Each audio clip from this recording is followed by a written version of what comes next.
Welcome to the Truth and Fertility podcast. My name is Haley and I am your host. I work at an OBGYN clinic where I teach women and couples how to chart their cycles so they can either achieve or avoid pregnancy and also to manage their fertility. I have a huge passion to teach women and couples about the beauty of their fertility and how the pill is never the answer to women's health. There's a lot of good and not so good information out there about fertility. And so my goal with this podcast is to help you sort out the truth from the weeds. I want to teach you how to chart your cycle and to reach your family planning goals while also even possibly locating hormonal imbalances and to receive proper treatment. I want to help you get in the best hands that you can with the best doctors that you can to reach optimal reproductive health. So if you're ready to get on this journey with me to learn more about your reproductive system, how it was created, and how it should be working, and the best medicine in order to make it work if it is not, you are in the right place. I pray that this blesses you, so let's get to it. Hi, everyone. So as you may know, if you've been listening to my podcasts or watching my YouTube videos for long enough now, I have been a natural family planning instructor for, over 6 years now. And one of the things that I just kind of recognized about myself as I've been an instructor is, for the most part, I'm teaching women and couples how to chart because they want to use it for natural family planning, right? They want to be able to plan their families, achieve and avoid pregnancy by charting their cycle. But something that I just learned about myself through this process of becoming an instructor, teaching couples how to do this, is that I oftentimes more so look for irregularities on a chart. And it is kind of proven right now that more and more women are experiencing more and more irregularities with their cycle. And we can argue this for days, but I do believe that there is something in the water. We are being more exposed to synthetic hormones that are affecting our fertility. And so as I've been an instructor, I'm teaching couples how to chart their cycle to achieve and avoid pregnancy. But so many times I'm also seeing some sort of irregularity on their chart and referring them to a doctor. And it doesn't mean that I'm seeing like major red flags and they need to go to a doctor tomorrow. Like, that's not necessarily the case. But what I'm seeing are signs of low progesterone, signs of estrogen dominance, signs that there just is something wrong. There's something that's not right going on with their cycle, with their hormones, that's being revealed on their fertility chart that needs to be healed, right? It needs to be addressed, because when there is some sort of hormonal imbalance, that's going to affect our lives in some way, shape, or form. And so in the last year and a half now, as I've been learning how to teach the Creighton method of natural family planning, which is more of a medical method, I have learned different ways to see these hormonal imbalances just revealed on a chart alone. Now, granted, I want to add that if I do see any of these signs of hormonal imbalances on a chart, that I'm referring the woman or the couple to a doctor to be able to get blood work and ultrasound possibly to confirm the hormonal imbalance. But there's definitely things that we can see on a chart alone that can indicate these hormonal imbalances. So what I want to do today with you guys is go over 10 of these different signs that you can see on a hormonal or a fertility chart alone that can point to these hormonal imbalances and, what they indicate, what type of hormone is being affected if you're seeing X sign on a chart, right?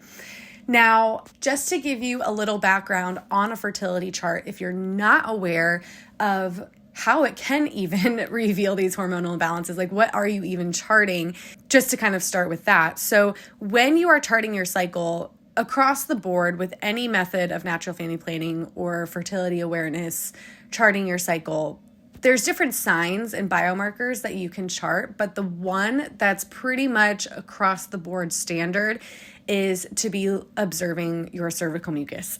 And I'm not going to go a whole lot into this because I do have other podcasts that explain this. I actually have a whole podcast just dedicated to cervical mucus, so I will put that in the show notes below.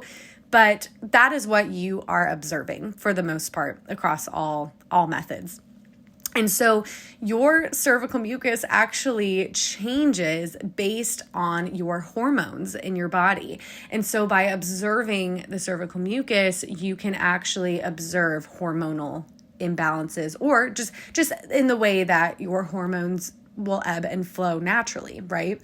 And so much can be seen hormonally just based on what your cervical mucus is looking like. So by observing your cervical mucus and charting that is how we can actually see these different signs of hormonal imbalances. Okay, so let's get into 10 signs of possible hormonal imbalances and what they may indicate. Okay, so the first one is called tail end brown bleeding. Okay, what does that mean? So at the end of a woman's period, as it's naturally kind of tapering off, most women will have, a few days of spotting at the end of her period just because, it's naturally tapering off. Now, if a woman is having brown spotting at the end of that cycle, specifically 2 or more days of brown spotting at the end of her period, that can actually indicate a low progesterone from the previous cycle.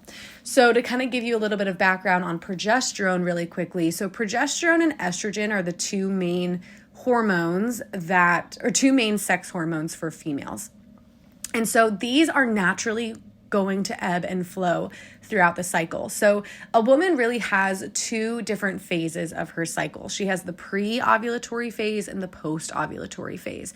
So ovulation, when an egg is released from the ovary, that's really the main event of a cycle. It's not the period, that's the main event. The main event is ovulation. A period is reliant on if ovulation is happening.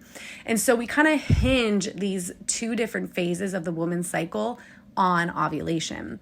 So pre-ovulation and post-ovulation. There's different hormones that should be dominant in these different phases. So in the first phase, in this pre-ovulatory phase, which is from day 1 of a woman's period up into ovulation, she should have estrogen as being the more dominant hormone. And so progesterone at this point is going to be almost nil. Like it wouldn't even show up on a blood test. Progesterone should be very low. Estrogen should be climbing toward ovulation.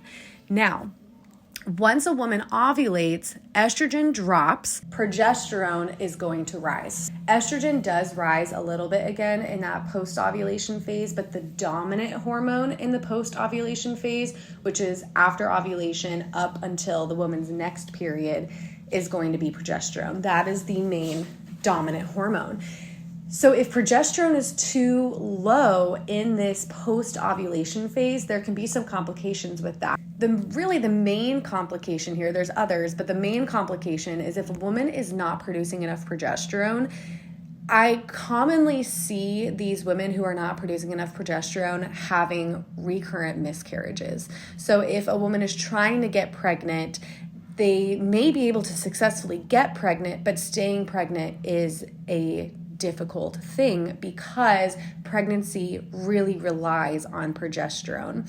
And so the woman's body produces progesterone, but the baby also will give off more progesterone. So progesterone is just so important for the continuation of a pregnancy and for that new life. And so if a woman is not producing enough progesterone, that's one of the main things that can happen, is that she will have recurrent miscarriages possibly, or maybe even an infertility problem as well. Now, aside from pregnancy, another common symptom of low progesterone is really intense PMS symptoms. Now, we'll go into that in a little bit too. But anyways, that's kind of setting the stage really just for why progesterone is so important. And so in this first sign of low progesterone, or sign of hormonal imbalance, where you're having that tail end brown bleeding, that can be sign of a progesterone deficiency in the previous cycle. So in that previous post-ovulation phase before she even had her period. Okay. That was the first one. The second sign of hormonal imbalance is going to be premenstrual spotting. So if a woman is having 3 or more days of spotting before she even begins her period, and a lot of women will think that this premenstrual spotting is part of their period. Well, here's kind of the caveat to that. If a woman is having 3 or more days of premenstrual spotting before the first day of bright red blood flow, that is actually going to be indicative of also a low progesterone. And so those 3 days, 3 or more days of spotting actually wouldn't even be considered part of her period. We would consider that first day of bright red blood flow to be the first day of her period. So these multiple days of spotting that happens before her period, like I said, can also indicate low progesterone. Now, why? Well, the reason is because, so when a woman is bleeding on her period, that bleeding that she sees is, or was, the uterine lining. So every woman, healthy woman, is going to have a uterus, right? And inside of that uterus is a uterine lining. That's a bunch of blood cells. And those blood cells thicken throughout her cycle. And so if a woman is not pregnant, her hormones will drop, and that's what causes her to have a period, right?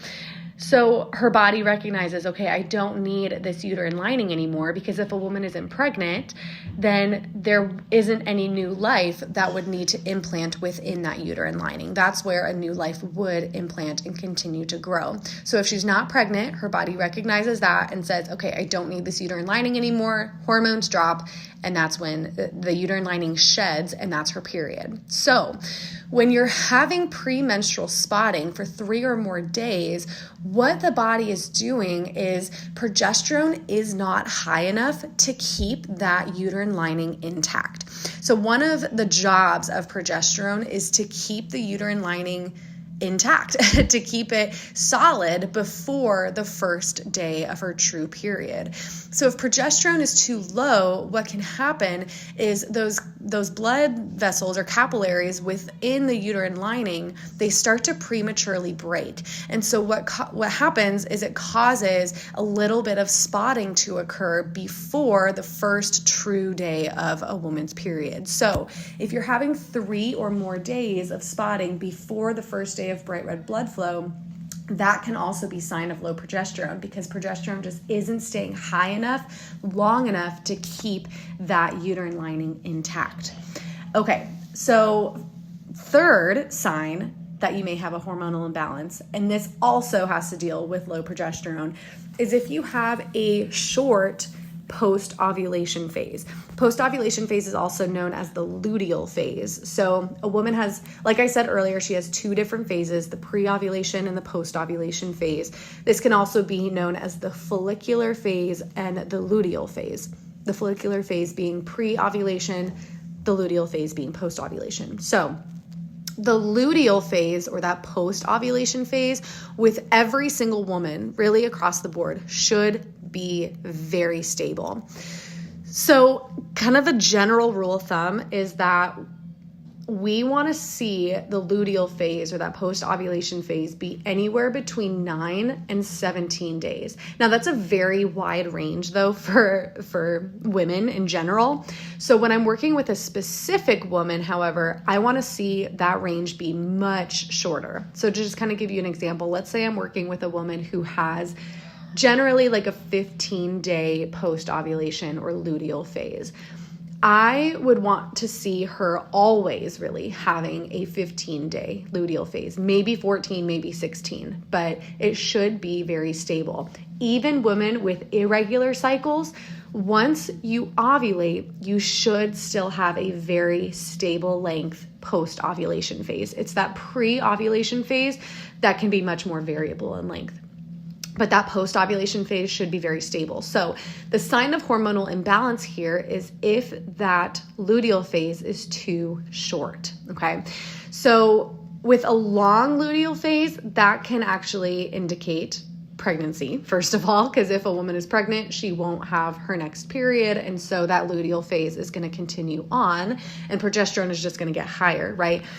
But with a short luteal phase, what it can indicate is also low progesterone, because progesterone should be staying high enough, long enough to really hold off that luteal phase until the first true day of a woman's period.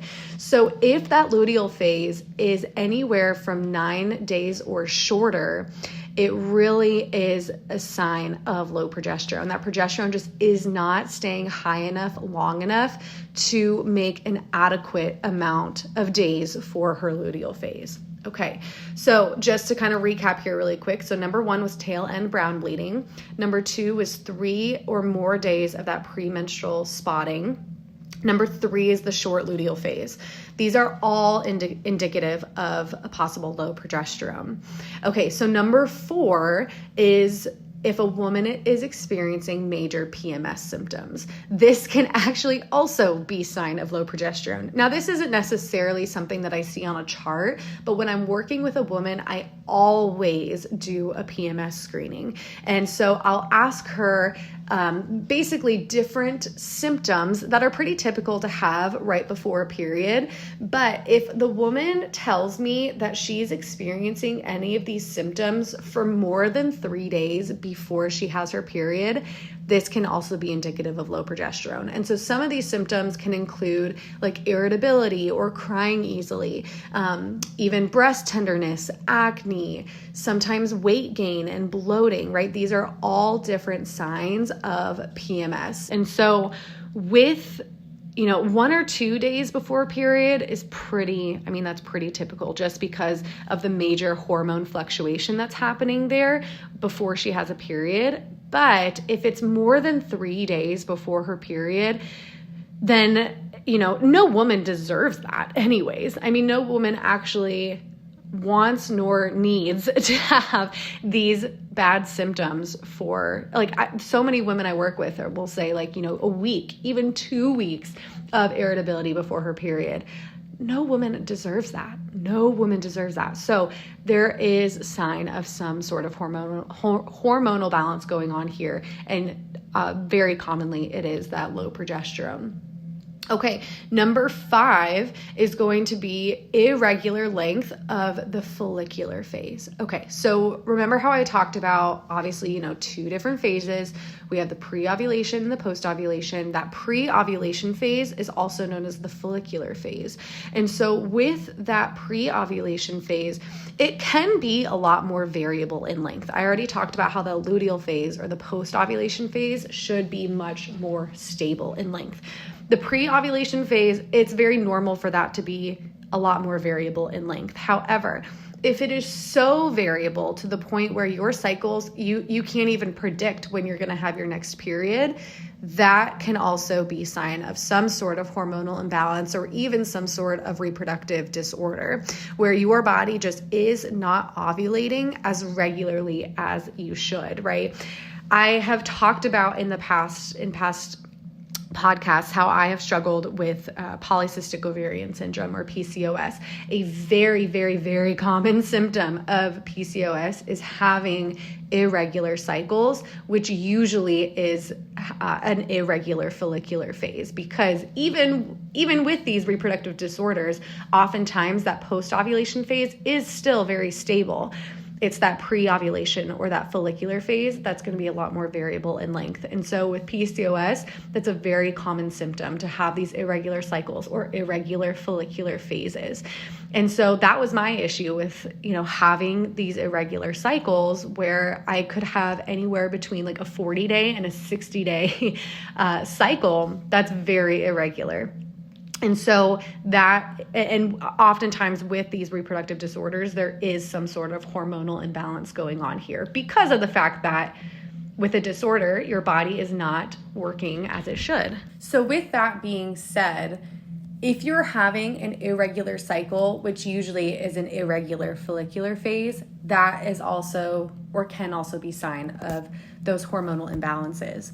Okay, number 6 is if a woman is having what we call a mucus patch or mucus patches. So with a typical cycle, what should be happening is the woman will have her period, and then oftentimes will have a few dry days where she's not experiencing any cervical mucus at all.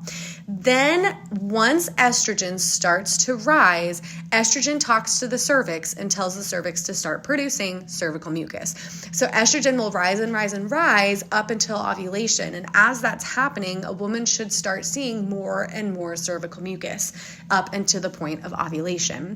Now, she should be experiencing what we call this mucus cycle, where she's, the mucus is getting more and more and more. It might be getting more stretchy, more clear, more slippery up until the point of ovulation. And then she should be seeing dry for the remainder of that cycle. So post ovulation, she shouldn't really be seeing a whole lot of cervical mucus in that time, because when progesterone is high, it basically does the absolute opposite of estrogen, where it dries everything up. And so what can happen with some sort of hormonal imbalance in the follicular phase or that pre-ovulation phase is if a woman is experiencing these mucus patches, where basically she'll have mucus for a few days and then she dries up for a few days. And then she'll have some more mucus for maybe a day and then she dries up for a few days. And then it just kind of goes back and forth. This can be a sign of too much estrogen. So if the body and oftentimes too, when a woman is having these mucus patches, she's also having long or irregular cycles with it. Because if she's having a regular length cycle, most often there's just not enough time even in that follicular phase to have this mucus be coming and going for days and days and days. So oftentimes it's also accompanying that more irregular or long cycle or long follicular phase. So with these mucus patches, right, this mucus kind of comes and goes. And so this can be a sign of some sort of estrogen imbalance, because really what should be happening, like I said, is estrogen rises to a peak. As that's happening, your mucus starts being produced more and more and more and gets to a peak where you're just experiencing really, really stretchy, clear, slippery mucus. And so with these mucus patches, oftentimes it's not very good quality mucus that you're having. So it could be maybe be stretchy, but it's more white or yellowish in color. It's not very slippery. The water content in it is not very high. And so that's what's causing it to just not be very slippery, not be very stretchy. And so you're having this type of almost gluey type mucus that's kind of coming and going. So that can be a sign of some sort of hormonal imbalance, usually with estrogen, and sometimes even with the hormones that are triggering ovulation. Because with these mucus patches, most often ovulation is not happening as regularly as it should be. So with that being said, these mucus patches coming and going can be a sign of some sort of hormonal imbalance, oftentimes with estrogen or the hormones that accompany ovulation. Now, again, with this estrogen imbalance, it can also accompany mid-cycle bleeding. So this is number 7, mid-cycle bleeding. So a true period, actually back up for a second. I have a lot of clients who tell me anytime that they have any bleeding at all, they call it a period. And that's pretty common to happen, where a woman could have some spotting and she calls it a period, or she says, I have a period every 2 weeks, or I have, whatever it is, any bleeding that she's seeing, she's calling it a period.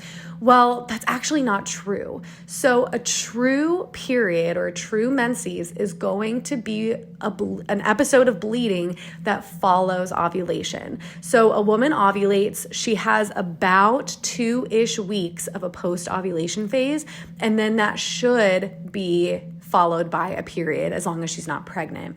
And so that period, that episode of bleeding after ovulation is a true period. Now, if a woman is having bleeding that's outside of that event, so not indicative of an ovulation happening, this is some sort of unusual bleeding, right? We would not call this a period because it's not a period. A period follows ovulation.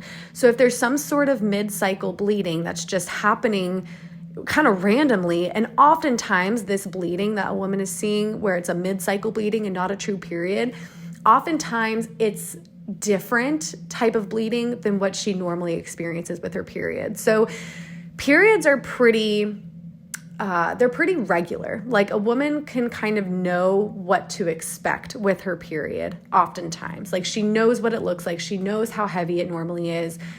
It's just something that she is familiar with her own body. So sometimes this bleeding, where it's this unusual mid-cycle bleeding, it will look different. It'll be different. Maybe it'll be lighter. Maybe it'll be heavier. Maybe it won't be for as many days, or maybe it just is going on and on and on.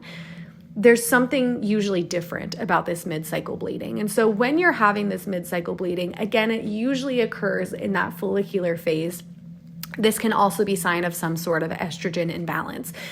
Oftentimes with PCOS, at least in my experience with having PCOS, it can accompany those mucus patches that I talked about, but also this unusual bleeding. And it's because when you're not ovulating regularly, which means you're not having a period regularly, because again, like I said, the period is really reliant upon that ovulation happening. What can happen is that uterine lining gets so thick that the body just can't hold on to it anymore.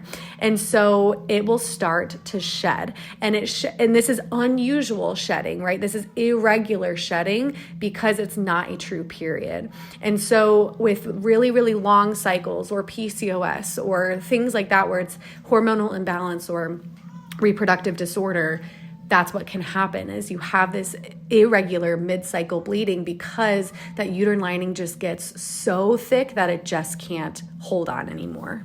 One caveat, though, that I want to make with this mid-cycle bleeding is that it's not just indicative of estrogen imbalance either. It can be other things. And so especially with any irregular bleeding, that is a reason to go to a doctor, just to get tests and make sure that everything is good to go there. Now, talking about bleeding and talking about a true period, this leads to my 8th sign of hormonal imbalance is, what does your period actually look like?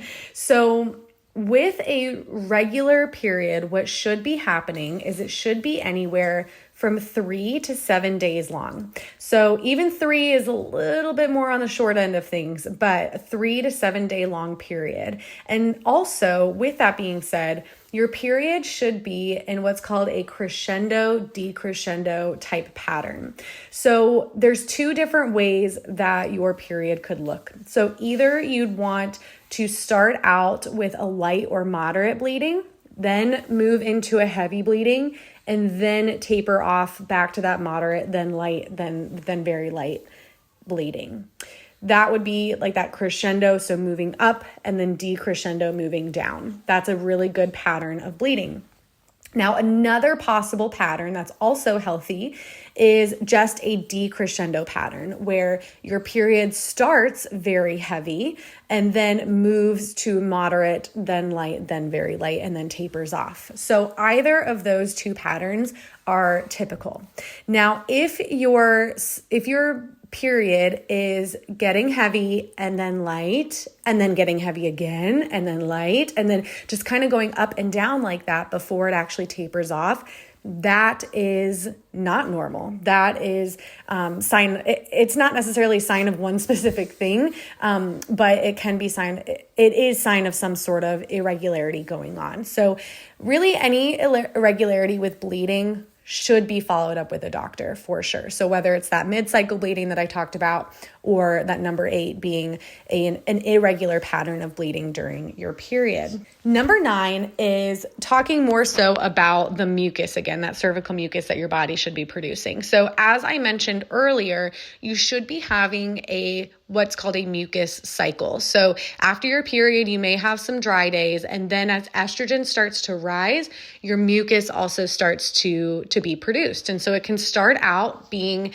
not super stretchy, maybe cloudy or yellow in color. And then as estrogen rises, it gets stretchier, it gets more clear, it gets more slippery because the water content in it starts to get higher. Then you ovulate, and then that estrogen should drop significantly, which would then cause your mucus to dry up. This is a very typical kind of mucus pattern that we would want to see. So the number 9 sign of hormonal imbalance is if you're not producing any cervical mucus at all.